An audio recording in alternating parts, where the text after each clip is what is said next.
Good morning. Welcome again to this Thursday edition of Insightful Foundations, an opportunity for the University Chapel and the Office of Residence Life to share a smorgasbord of ideas we think are relevant to shape our thinking and understanding of where we are, not only in the midst of these pandemic times, what lies ahead in terms of the 21st century communications. Nothing perhaps is more important in the African diaspora than the ability to communicate. How we do that, what methods we use in communicating are all very important. One of the things that struck me in the tumultuous 70s, 60s was the Kerner Commission report. Many of you may remember that report that was commissioned after the riots in urban America. And to paraphrase the conclusion of the report, it said something very interesting. It said that if white Americans allow what they see on television, hear on the radio, or read in the newspaper to understand their condition and understand their expectations of blacks, they will neither understand nor accept black people. It strikes me as being quite interesting of late, the kind of portraits and the partisan politics that is going after black folk in terms of this whole partisan issue of trying to make sure the states recount their election votes, mainly because blacks are there. It's almost as if blacks don't exist, or they exist as such a monolithic picture that white America sees us all virtually the same. And to me, that is a very, very, very challenging position to be in 2021. Of all the people I've met along my journey in the last 40 years in Baltimore, none has been more loquacious and I think more understanding of media, both on a national, a global, and community level than the dean of our School of Communications and Global Journalism, Dwayne Wickham. I've known Dwayne for, probably longer than I want to say, because it means that he's old and I'm even older.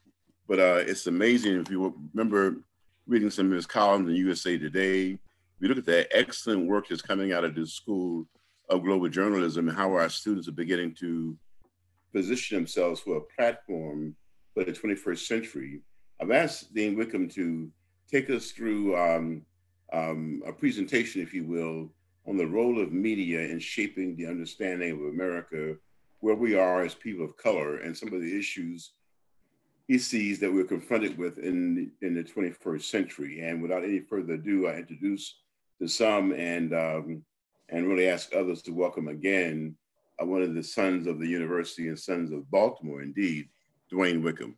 Good morning, Dean. Good morning, Reverend Keels. How are you, sir? I'm blessed, sir. How are you? And good morning to your audience. It's a pleasure to be here this morning. I am locked into Florida, into Orlando, because if I were to travel by plane back to Baltimore, I'd have to quarantine for 14 days, and who would want to do that? Well, in the land in what we used to call the land of pleasant living. I don't know how many people go back that far in Baltimore, but that used to be the moniker, right? Yeah. The land of pleasant living. Dr. Johnson knows that. He well, he probably knows it through his grand. I want to talk a little bit first about the role of media as it has unfolded in our democracy. You know, when this country was created, we thought there was a special place for media because of the First Amendment, which guaranteed press freedom, and that somehow with that guarantee, media would be somehow different from media in the old country, in Europe, as those who came to inhabit this land thought about media. Media was an instrument of government. It was an enforcer of the status quo on the continent. In fact, it has been very much the same here. So I want to say a couple of things so we can put media in context and maybe not come to expect more of it than it has shown us a willingness to give us. As early as 1798, not that long after the Bill of Rights and the First Amendment guaranteeing press freedom were enshrined in our Constitution, the Congress passed something called the Alien and Sedition Act.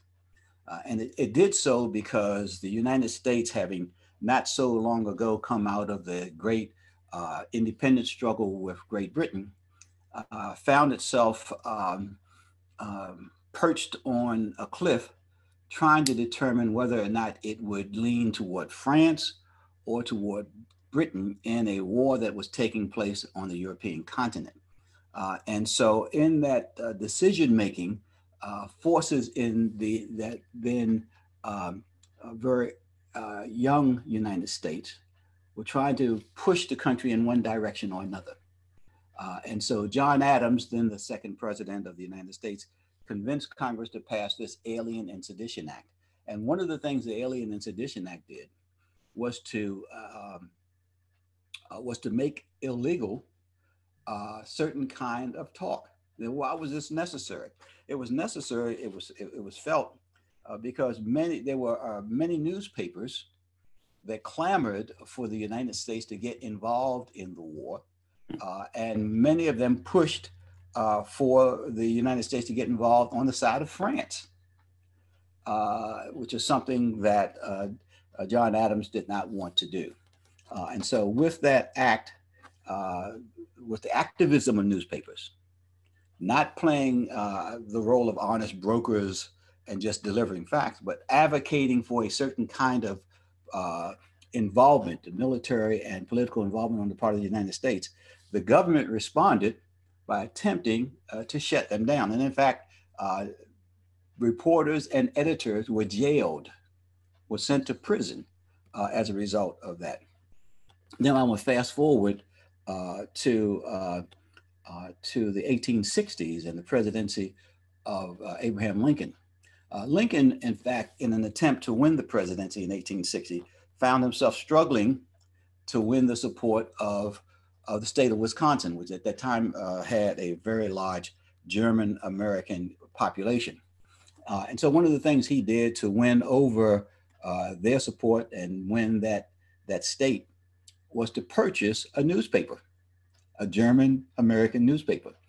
He secretly purchased it. He didn't put his name on the masthead, but he owned the paper, and then he used the paper to advocate for his election. And then once in the White House, Lincoln very consciously decided that he did not want to have and would not allow at his back, Washington being wedged between Maryland and Virginia, would not allow at his back a press in Baltimore that was pushing the Southern cause.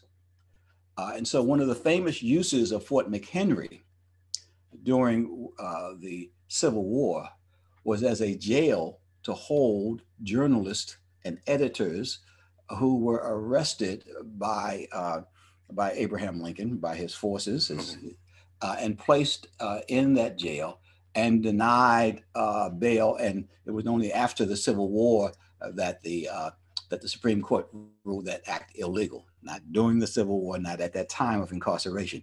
And so there was always this push and pull between government and media, not simply because media sought to tell people the truth, but also because we have a long history in this country of an advocacy press. Journalists advocating for a certain kind of position, a certain point of view that went beyond just reporting the news. And the response that oftentimes came from politicians who decided to co-opt these forces or to shut them down. In the 1870s, after the emancipation of the then enslaved people, the 13th and enactment of the 13th, 14th, and 15th Amendment, the nation in some ways looked for another group of people to place in some form of servitude. And so there's a part of history that is not well reported that has to do with the courtship initially of Chinese people of Chinese descent, because we needed them to help us in many ways. And, the famous pictures of the building of the Transcontinental Railroad. But the Chinese were courted to come to this country to work menial jobs, particularly in the West. But there came a time when the population of the Chinese people who were coming to the United States grew too fast and became an issue of contention. And that issue was debated in the media, so much so that ultimately there was enacted by Congress the Chinese Exclusion Act. And there were actually a series of acts that were enacted that limited the ability of people of Chinese origin to enter the United States or re-enter, as the case may be. I mean, there were literally some cases where a Chinese person who had been here for some time decided to go home and visit their parents, leaving their wife and kids here, or the wife and kids would go home and they could not return because of the act. But this was driven by media pressure. We saw this also to be the case, and I'm jumping over a lot of examples, but we saw this also to be the case in World War II, when the pressure was quite significant, particularly among West Coast papers, for something to be done about the Japanese Americans who lived on the West Coast. They were said to be a frightening presence there. The concern was that they were fifth columnists who were just at the ready to do whatever the Japanese forces on the island of Japan would have them do. And so that pressure from media pushed the Roosevelt administration to place Japanese Americans in internment camps, and I'm sure you know that history. So we have a long history in this country of using media to influence public policy. It is even more well documented that we have a long history of using media and the images of people of color to demonize others. So there's a book that I often refer to. It's titled Presidential Campaigns by Paul Bowler. I think he's out of the University of Texas, actually. And it tells a story of every presidential campaign. He keeps updating it. So this one, I think, went up through Kennedy, but I have some that have gone all the way up through, I think, maybe Barack Obama. And they tell these fascinating stories about how when news organizations, as an instrument of political campaigns, attacked a candidate, they often did so by suggesting that they were somehow not white. Thomas Jefferson was attacked, accused of being the son, I believe, of a mulatto and an Indian squaw. I mean, and you find this, Andrew Jackson, you find this throughout history, that when these attacks were made, they just didn't say these guys weren't ready for the job. They couldn't do the job. They didn't have the knowledge or the understanding. They almost always sought to suggest that they were somehow not white. And so, because to suggest that they were something other than white was to suggest that they were not fully American, that they were not ready to lead this country. But we also use the press, the Black community, in a way that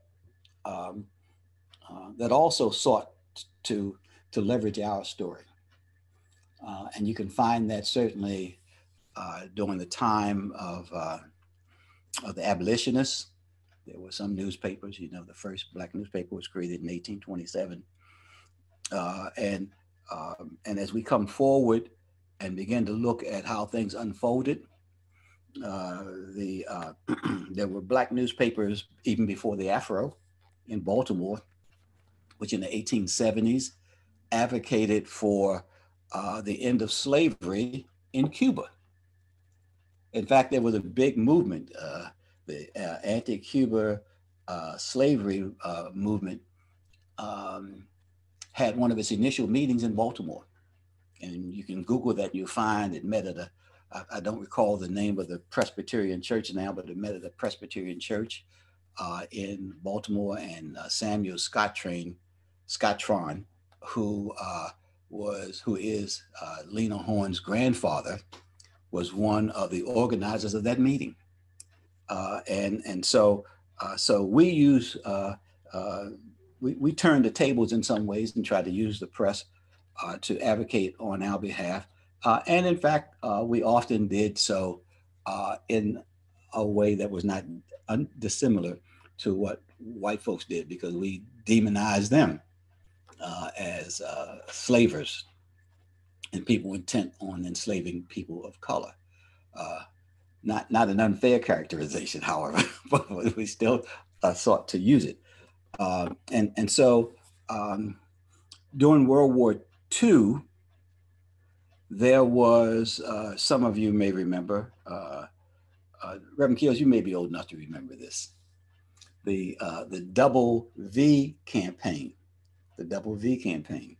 which was a campaign to win victory abroad and victory at home. And victory at home against the forces of racism. We were sending the best of our young Black men to war to fight for freedom that we had not yet achieved ourselves. And so the Double V campaign was a big effort. So big an effort, by the way, and so successful an effort to energize the Black community, that the Attorney General under Franklin Roosevelt was pressured and considered indicting the publishers and editors of Black newspapers under a new sedition law that had been passed during World War I, because it was un-American. The argument went for these newspapers to suggest that something untoward was happening. And Frank Capra, you may recall the name because he did the Christmas, what was the famous movie with, I can't think of the actor's name now, but it was a kind of a Christmassy movie. Anyway, Frank Capra, who then was a famous director in Hollywood, was brought on to answer the Double V campaign. And he produced a movie called The Negro Soldier. If you'd like to see it, I have a copy of it. And what it does, these are the battles that are taking place in media over race and how race is portrayed in America. And so when the Double V campaign took place in America, Pittsburgh Courier, the Afro-American newspaper, the Chicago Defender, when they championed this campaign, there was a movement in the US government, pressure first to get the Attorney General to indict these on treason charges, these editors and publishers. And then ultimately the response was to get Frank Capra. It's a Wonderful World. That's the movie he did with James, can't think of his last name. It'll come to me. To get James him. Cagney? No, it's tall guy, tall, thin. Stewart. Oh, yeah. James Stewart. James Stewart, that's right. James Stewart. It's a Wonderful Life. It's a Wonderful Life, that's it. Frank Capra did that. And Frank Capra also around the same time did The Negro Soldier. And that was about trying to portray Blacks in the military as being well treated, and to answer, to respond to the Double V campaign. So there's always been this back and forth between those in power and those who feel they are being victimized by power, usually people of color. for control of the voices that take place in media. And as Reverend Keels has already pointed out, by the time we arrived at 1968, and in the 1960s, I want to tell you that there were a lot of so-called race riots. And people look back at that time and they think they were some big ones, but they don't think about them in terms of a lot. There were literally hundreds of so-called race riots that took place in the 1960s in this country. So much so and so concerning that Lyndon Johnson impaneled the National Advisory Council on Civil Disorders, the so-called Kerner Commission. Otto Kerner, the governor of Illinois, was given that charge. And here's one of the things that the Kerner Commission said in its chapter. It devoted an entire chapter to the media. It said, the press has too long basked in a white world, looking out of it, if at all, with white men's eyes and a white perspective.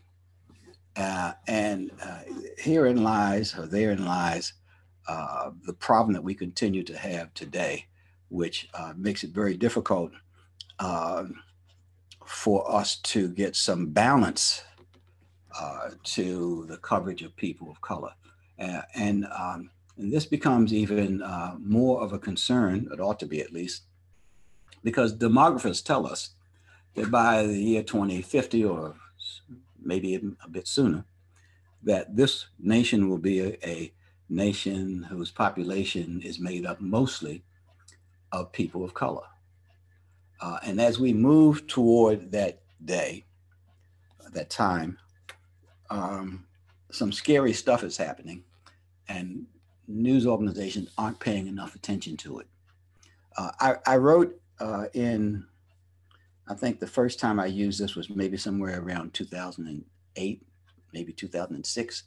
In a column, I began to predict that we were fast approaching the creation of the American apartheid, that the things that were happening to limit immigration, restrict immigration, and to make it more difficult for people of color, particularly people of African descent, to register and to vote, were actions that were intended to reduce the impact of this growth in the population of people of color. As you know, in the apartheid state of South Africa, blacks and mulattoes outnumbered the whites by a significant number, but only whites could vote.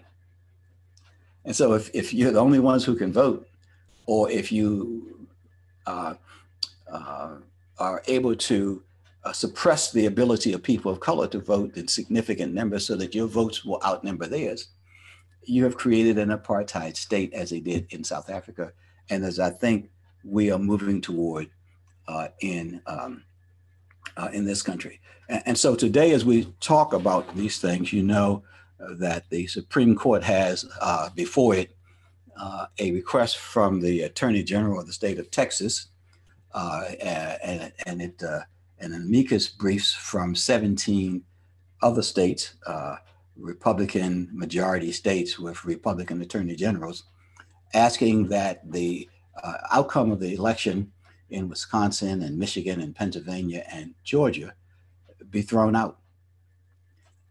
That those millions of votes that were cast in those states be thrown out, and were that to happen, it would leave Donald Trump with the majority of the Electoral College votes and would give him 4 more years in the White House. So, what does the media say about this? As is too often the case, journalists tend to be not very deep in terms of their understanding of the issues. I mean, too many of my colleagues see what is before them without being able to understand where what they see is trying to take us. So they don't see the road ahead. They just see the option, the issue in front of them. Uh, why are these states joining uh, in this suit? Is it simply because they want to overturn the election and keep Donald Trump in the White House, or is it a part of a bigger scheme to maintain the supremacy of the Republican Party, which is in many ways the white party in the political life of this nation? And if that is the case, uh, where do we turn? Where do we come out in all of this? Uh, those questions aren't really being asked in that way. Most journalists don't get that far. Um, I remember Jesse Jackson. Now I'm quoting Jesse.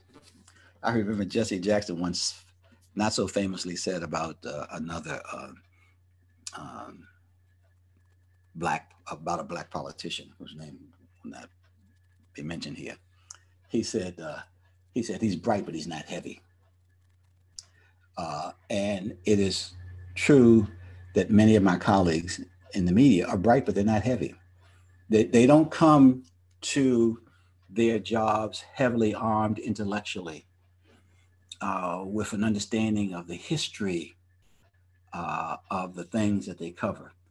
They don't come with a depth of knowledge that would allow them to see not only the actions immediately before them, but be able to come to some understanding of what those actions seek to really accomplish. And so we see the coverage of the kids who are kept in cages, the immigrant kids who are kept in cages, would-be immigrants who are kept in cages in the Southwest, as a story that is a standalone story.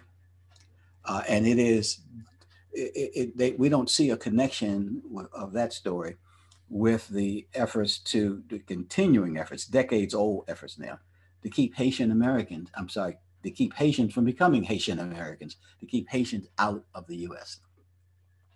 And we don't understand the connection to those two stories to the continuing effort to embrace Cuban refugees. We want to keep the Haitians out. We want to slam the door on those who are fleeing Central America, primarily trying to come up through Mexico into the US. But we have this open arm policy with Cuban Americans that defies logic in the context of what Republicans otherwise espouse as an immigration policy.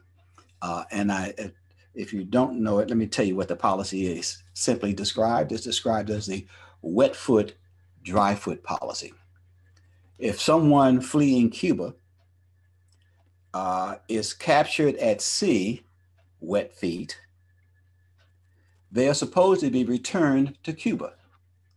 If, however, they manage to get on land, dry feet, they must immediately be admitted to the United States and given in very quick order, placed in very quick order on the path to citizenship. Wet foot, dry foot policy. There used to be a lot of coverage of this. There used to be news reports, maybe only in South Florida, but some of them filtered out beyond South Florida, of boats that were coming in and with Cubans fleeing Cuba, and other boats would set to sea to try to block the Coast Guard boats from getting to them, so these folks could jump into the water, wade ashore, because once they got ashore, they would be released into the population and would be immediately allowed to become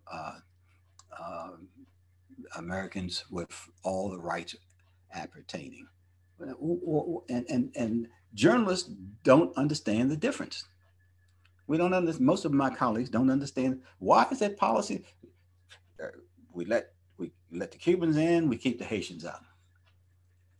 And there's such a great wealth of knowledge about to be had about the differences in the way we Look at those countries. You know, when Haiti gained its freedom somewhere around 1801, I think it was, in its revolutionary fight with with France, it did so to the great benefit of the United States. The army, prior to the Haitian Revolution unfolding, the United States secretly purchased the territory that became known as the Louisiana Territory. And uh, they were actually trying to, let me back up a little bit. The US was trying to purchase this territory, and France wanted to hold on to it.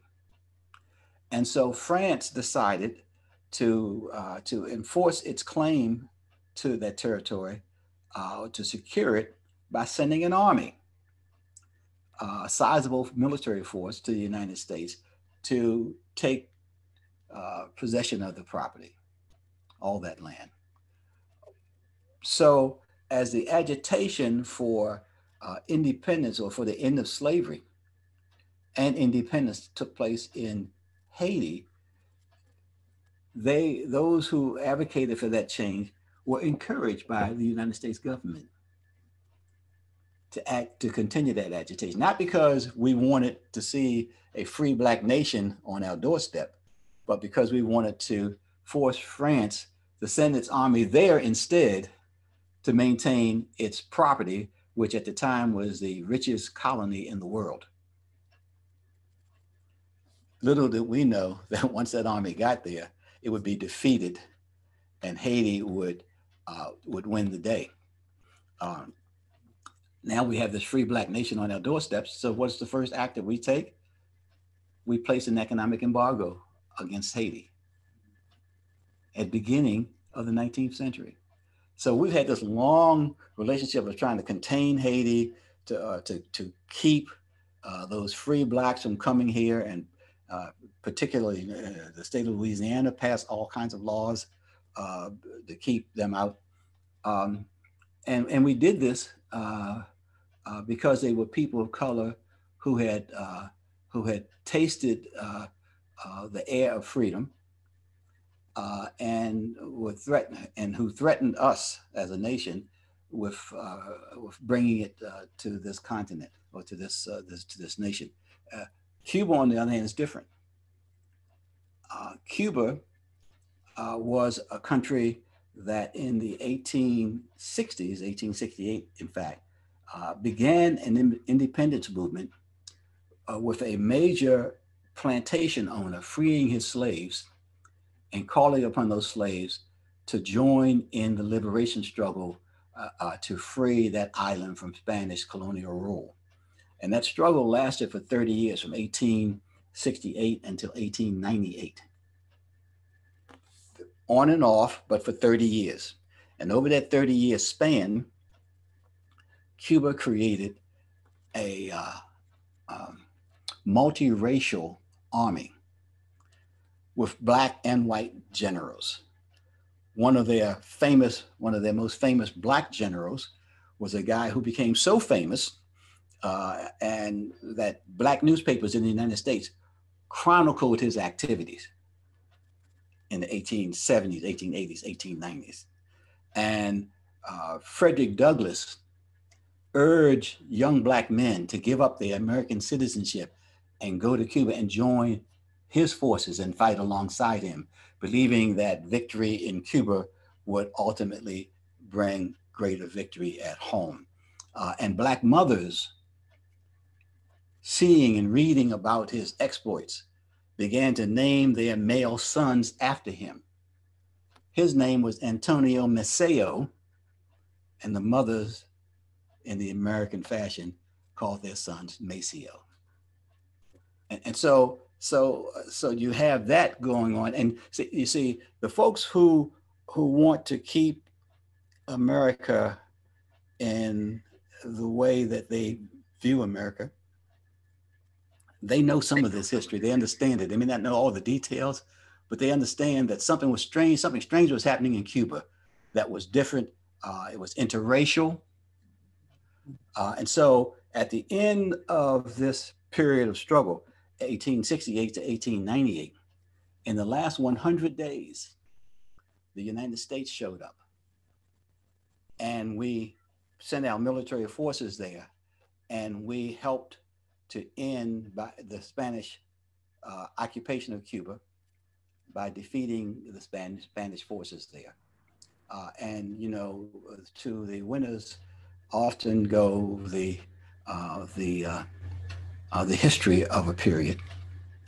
And so now we call what happened, that 30-year effort, we call it the Spanish-American War, which denotes the 100 days of our involvement. More importantly, at the end of that war in 1898, the United States stayed there for 4 years, from 1898 to 1902. And during that period, forced the segregation of the interracial army, the separation by race of Cuba's interracial army. It forced a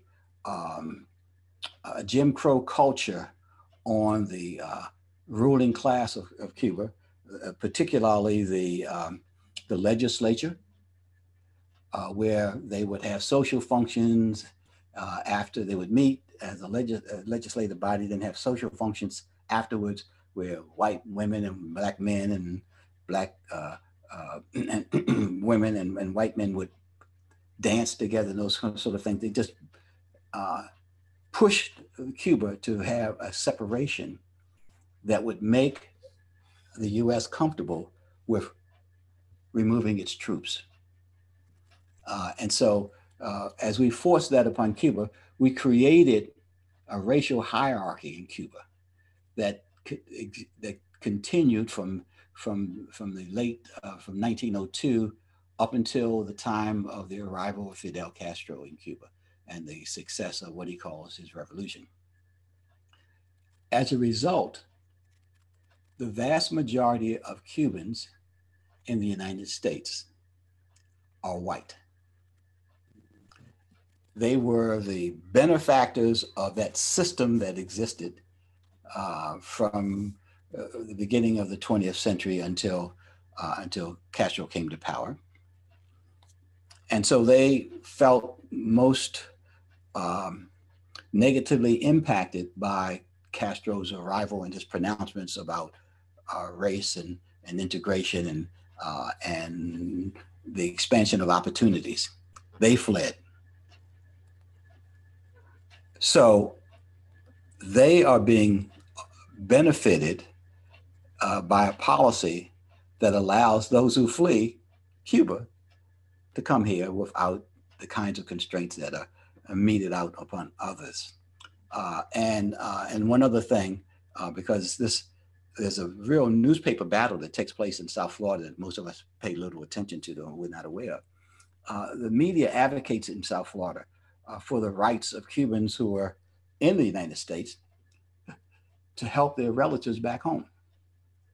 And so as a result of that, the US Congress has passed successive laws that allow, in the middle of this economic embargo that now is almost 60 years old against Cuba, for Cuban Americans to send remittances to their immediate family members at home.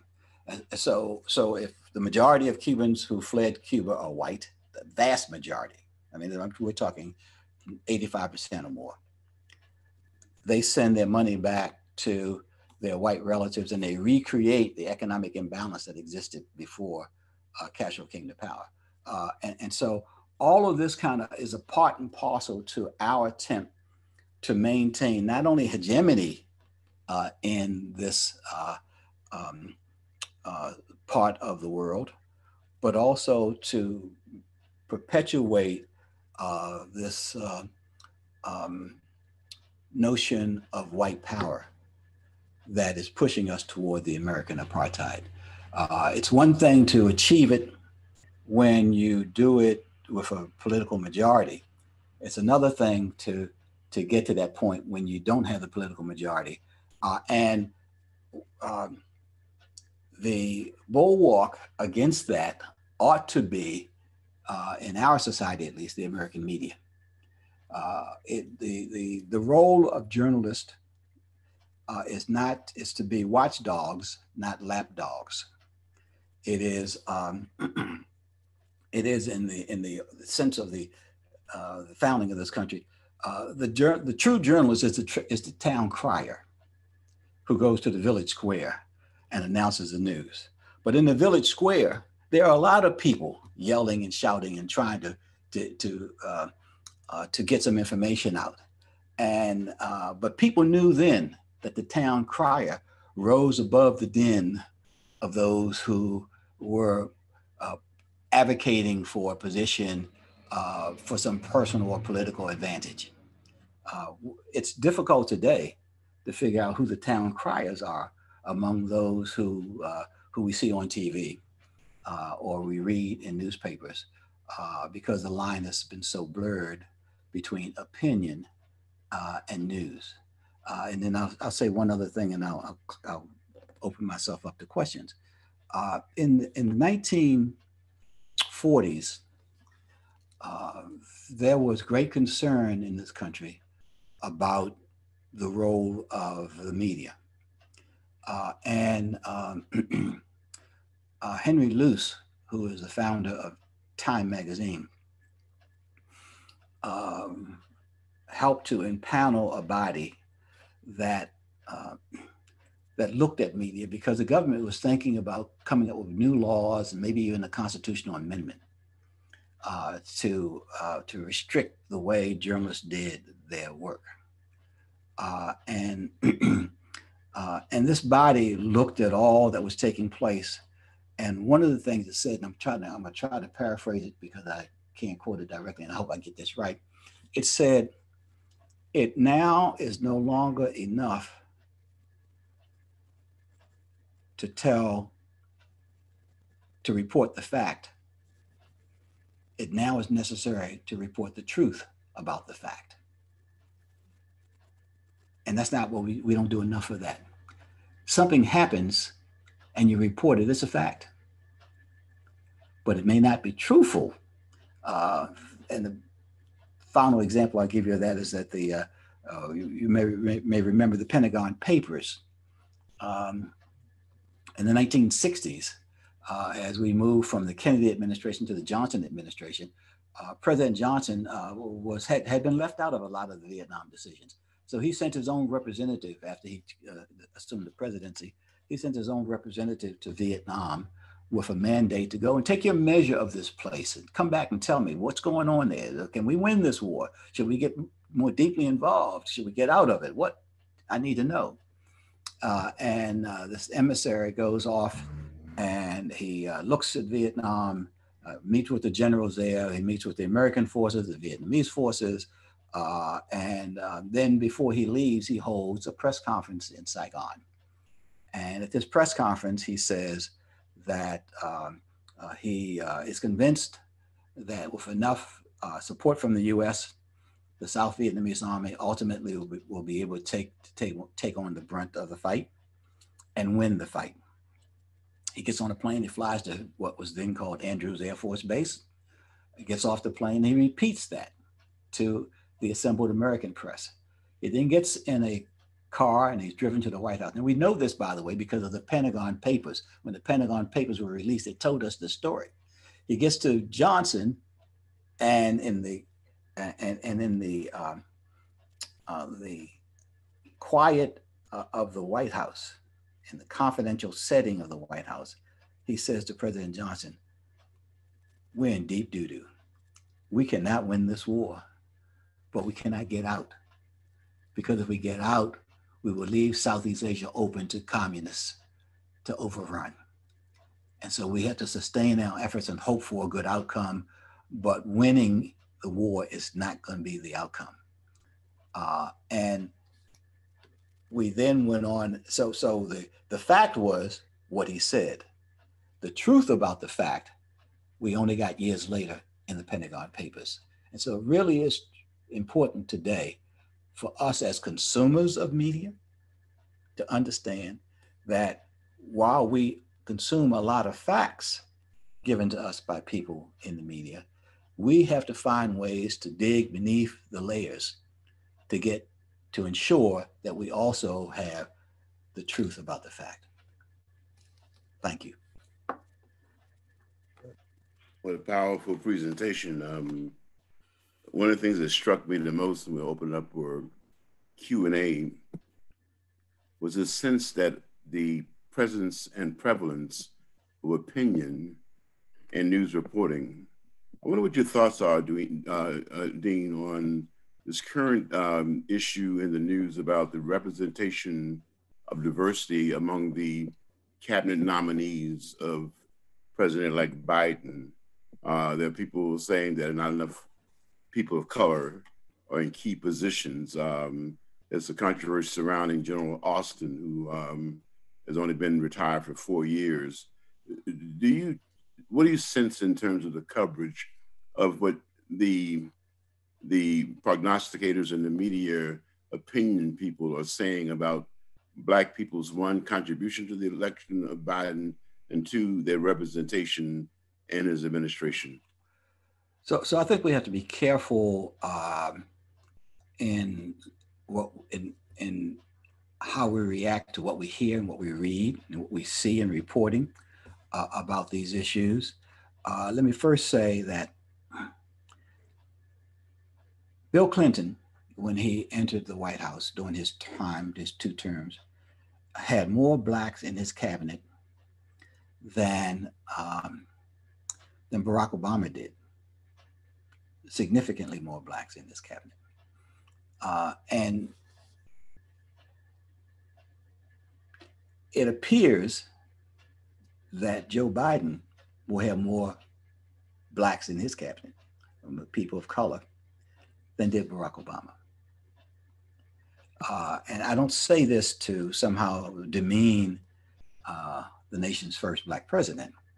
I'm just, again, trying to put these things into some kind of context. So why are we making, so Barack Obama wasn't attacked by the mainstream media. They didn't make a point of saying to the nation that he doesn't have that many Black folks in his cabinet. But they are doing it to Joe Biden. And one has to believe, one, they do it out of a lack of knowledge. As I said, they don't have a historical perspective, some of them. But some of them are doing it because they are simply intent upon undermining the coalition that lifted Joe Biden into office. That if we can make people feel as though there's not enough representation of people of color, or that enough people of color weren't consulted before the appointments were made, that somehow he is undeserving of the support that he's gotten. And you begin, even before he takes the oath of office, to cause some rotting in the roots of the coalition that put him there. And I think we have to, which is why I say we always have to kind of get beneath the icing and let's see what's in the cake. And if you don't know the history, and if journalists don't know the history and understand the history, then that's one reason why they would fall short. But sometimes they do it because intentionally, and it is also the case, even with good, well-intended journalists, good news stories don't make a big splash. If you want to win a Pulitzer Prize, it is often the case, too often the case, that the way you win a Pulitzer Prize is by reporting bad news. I'm gonna get in trouble when I say this, but I'm gonna ask you, don't take my word for this. I want you to go back and read the body of work of Black columnists who have won the Pulitzer Prize. And they to my knowledge, to my reading of those Black columnists, and some of them are on my faculty, so I really get in trouble. They won their prizes for attacking Black folk, Black leadership, Black political leadership. I'm not saying they didn't deserve to be attacked. What I'm saying is that that's how white folks recognize the quality of their work. whether you're attacking Marion Barry or you're attacking David Dinkins or you're attacking civil rights leadership, you will see, if you go back and look at the body of the work of Blacks who have won Pulitzer Prizes in commentary, that most of them have done so for a body of work in which they were on the attack against Black folk. Now I can tell you, these are high quality people. I'm not saying because if you could find a library where all of their work is embodied, you would see that they were probably on the attack against a whole lot of folk all over the spectrum. But what they won for is attacking Black folk. I had my column submitted for a Pulitzer, so I want to say I didn't win, and this is not sour grapes, but I want to make this point. The columns that I had that were submitted for a Pulitzer Prize had to do with the O.J. Simpson trial. And in the middle of the O.J. Simpson trial, I discovered that Mark Furman, some of you may recall Mark Furman. Mark Furman was the detective who, while off duty, rushed to the crime scene at the condo where Nicole Brown Simpson lived, and then left the condo and then rushed to O.J. Simpson's house while off duty and not assigned to the case. And people don't talk about this enough. Climbed a wall. Oh, I'm sorry. And while there, outside the property, saw Simpson's car parked outside of the property, and said he saw a speck of blood on the car, because you have to have a reason to enter the property, and the speck of blood gave him that reason. Then he climbed the wall while the officers who were assigned to the case went to the front of the gate and then got admittance and went to the house. He climbed the wall and then found a single bloody glove at the back of a guest house. Now, he had been to the crime scene. Okay. And so people were saying, so what are you suggesting? They would say to Johnny Cochran. You're suggesting that he took the bloody glove from the crime scene and took it to the house and dropped it behind the guest. So why would he do that? What reason would he have? What are you saying about this officer?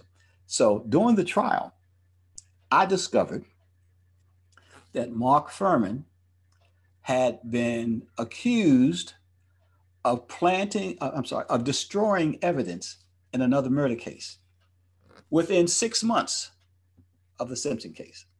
Less than 6 months prior to the Simpson case, he had been accused of destroying evidence in another murder case when the evidence didn't fit his version of the crime. And the same prosecutors who were presenting Mark Furman as a pristine, clean witness with no reason and no proclivity to tamper with evidence, knew that this had happened.